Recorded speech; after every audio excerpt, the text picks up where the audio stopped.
Hello, and welcome back to the Cool Comic Show. I am one of your hosts, Damian, and not with me today is Galactic Mr. E and Jelani Hendricks, because today we have, it was an unboxing video, which we'll talk about in a second, but we have a new book haul video. If you are wondering where our August episode of the main Cool Comic Show is, so the original plan was we live streamed during San Diego Comic-Con during Marvel's Hall H panel. During that live stream, we had a good time. If you came out and showed up, thank you for the support. We were watching, news of the panel. We had conversations about Robert Downey Jr. being cast as Doctor Doom, things we were looking forward to during Comic-Con. I was going to download that video, that stream, and edit it and upload it for our August episode.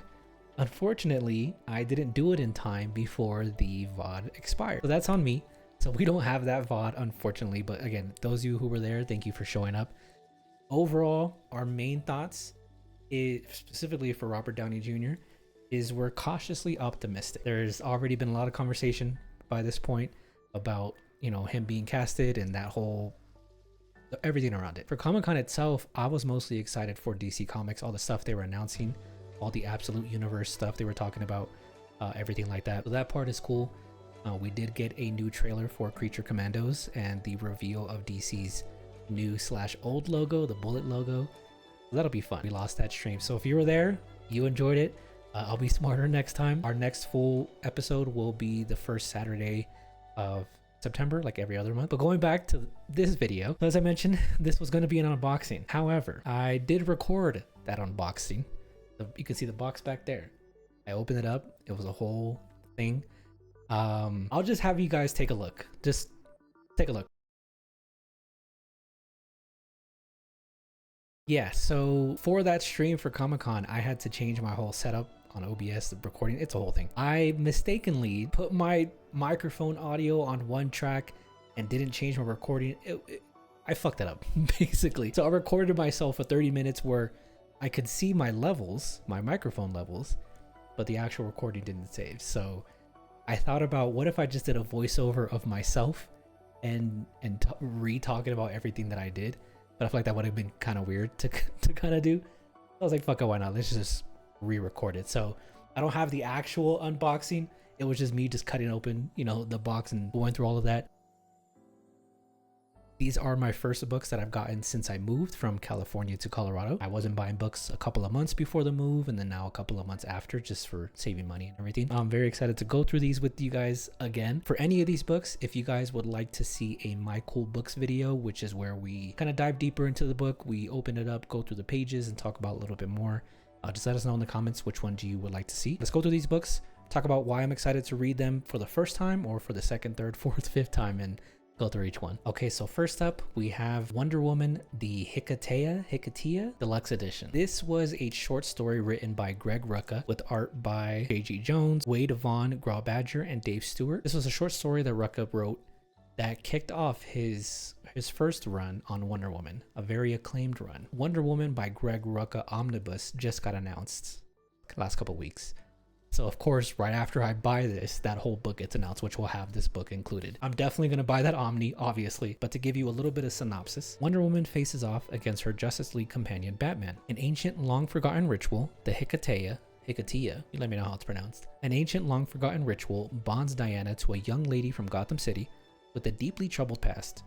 Worse yet, Wonder Woman is forced into the role of teacher and protector, and soon discovers that she must also stand between her student and the earthly justice that the Dark Knight so rightly seeks. This is also on a lot of people's list for Wonder Woman, jumping on points or things to get to know Wonder Woman, that kind of stuff. Speaking of me buying Rucka stuff before this Omni gets announced, I have the first two trades of his run. They're actually back there. You can see it under the Fantastic Four poster. And then at Fan Expo here in Denver last month, I bought volume 3 of his trade because it was like out of stock everywhere, and I bought it at the convention. And then of course, a couple weeks later, after I buy this volume 3 trade, after I buy volumes 1 and 2, after I buy this, his Omni gets announced, which has all of this. And you're probably asking yourself, well, are you really gonna double dip? Yes, because it's Wonder Woman. If you want to read just a short story, read this. If you want to read his entire run, that book will come out, I think spring next year, something like that. Definitely check this out. It's a good story. But with any book haul I'm gonna do, any book order I'm gonna have, there's gonna be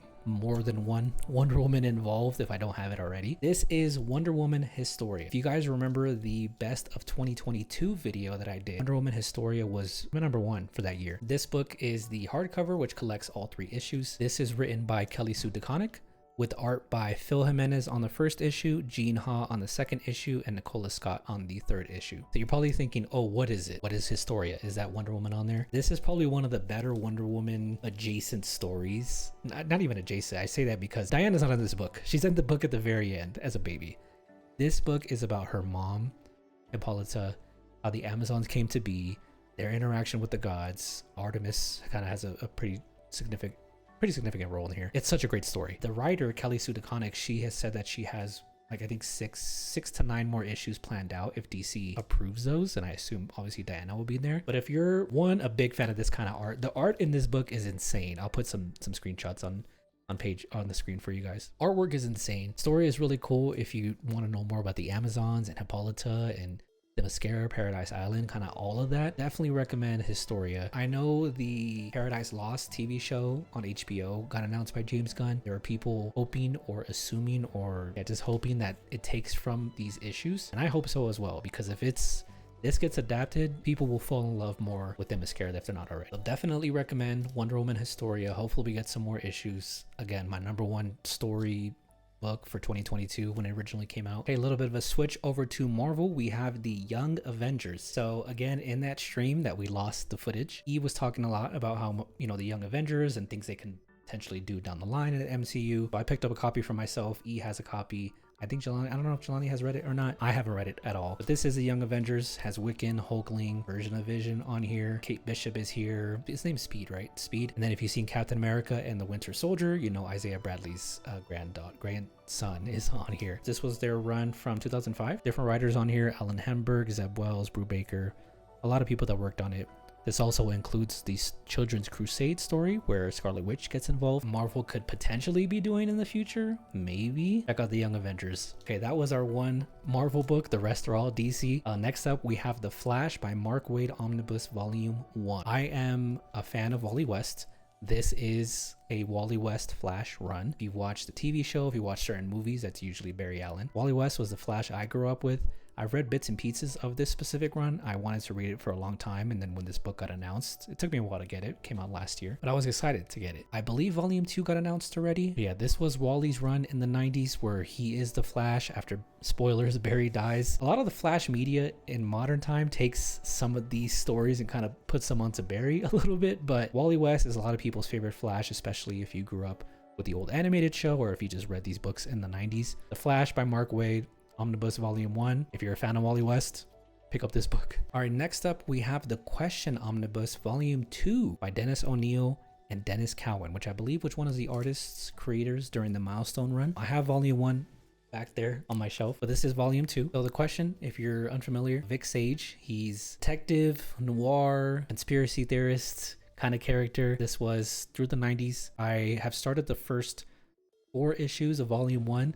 Of course, before I even finished it, I bought Volume 2 just because I'm a big fan of The Question. If you're into those kind of stories, detective noir types, this is a character that'll be for you, though. You can really dive deep. Any interest in that kind of stuff, check out The Question Omnibus Volume 1 and 2. Okay, so the rest of these books, I haven't read anything from them at all, not one issue. So I'm very excited to learn more about these characters. First up, we have The Secret Six by Gail Simone Omnibus Volume 1. Your first thought by looking at the cover may be like, oh, is it like a Suicide Squad? Is it like, different villains, that kind of stuff? Kinda, but not really. Assassins, murderers, maniacs, and they're the good guys. Catman, Deadshot, Scandal Savage, Ragdoll, Bane, and that's just the start of it. This band of outcasts has fought the world's greatest heroes and the world's deadliest villains. They've shot, swindled, scammed, and double-crossed the very best and lived to tell the tale. The Secret Six will take any job if the price is right, but might kill each other off in the process.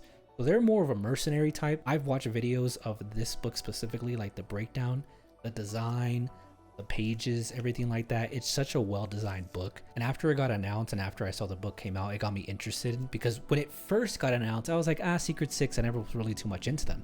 But then as I started reading more about the interest in this book and more about the group dynamic, I was like, I'm all in. I want to check this out. So Secret Six by Gail Simone, Omnibus Volume 1. I have multiple Gail Simone books. I'm hoping for that Birds of Prey Omni to come out eventually. It just seems like like it says, a ragtag group of people that are just came together and trying to make some money. So I'm excited to read through this probably in one weekend. All right, next up we have the Green Lantern Corps by Peter J. Tomasi and Patrick Gleason. Omnibus Volume 1. It ran alongside Jeff Johns' Green Lantern run, which if you're unfamiliar, pretty much any modern Green Lantern story of Hal Jordan is likely going to come from Jeff Johns' run. Everything with the other Lanterns, Blackest Night, anything you think of will come from that very critically acclaimed run. This was the Green Lantern Corps, which was running alongside of that, which was all the other lanterns that were going on. You can see Kilowog on here, Guy Gardner, a couple other lanterns that are on there. This unfortunately was before the creation of Jessica Cruz, my current favorite Green Lantern. I've heard nothing but great things about this run. I have not finished Jeff Johns' run. I'm in the middle of book 2, but people always say this book at some point was better. Obviously it crosses over at some points in Blackest Night and things like that. I'm excited to dive deep into this. If you're a fan of space soap operas and emotions and how they affect your power and different kinds of emotions, anything Green Lantern, but specifically Jeff Johns' and this run, recommend. Also good timing because the Red Lantern New 52 book just got announced for next year. So I've heard nothing but great things about that as well. So I want to check that out. So last and definitely not least, we have an Absolute Edition. Whenever I order books, I try not to order too many absolutes at once because they are the premium format, so they're the most expensive one. And also, like, I've bought most of the ones I want already on that shelf behind me. But this one, when it got announced, I knew I had to get, because another thing where I just heard so many great things, and the artwork. Whenever you get an Absolute Edition, which is this, they're taller, they're bigger than the regular kind of these books, and you want to get it. Well, everyone's different. Usually I get it for at least somewhat of a decent story, but the artwork is what really sells these. And so the one I got was Absolute Superman by Jeff Johns and Gary Frank. Gary Frank's artwork is just so, specifically for Superman as well, it's so good. I don't know how else to describe it, but this run, these issues specifically, again, I always heard good things about Superman's Secret Origin that's in here, Superman Brainiac. So when this got announced, I was like, absolute format for Gary Frank artwork, I'm gonna pick that up. Specifically, it's a trilogy that Jeff Johns and Gary Frank did, a couple of issues that they had in the Action Comics run, Superman Secret Origins, and then Superman Brainiac. I think for this one, I do want to do a My Cool Books video. If you guys don't already want to see it, I'm definitely going to try to do it on this one. But Absolute Superman this way by Jeff Johns and Gary Frank. I'm excited to open this one. So yeah, that's everything. Again, this is the second recording.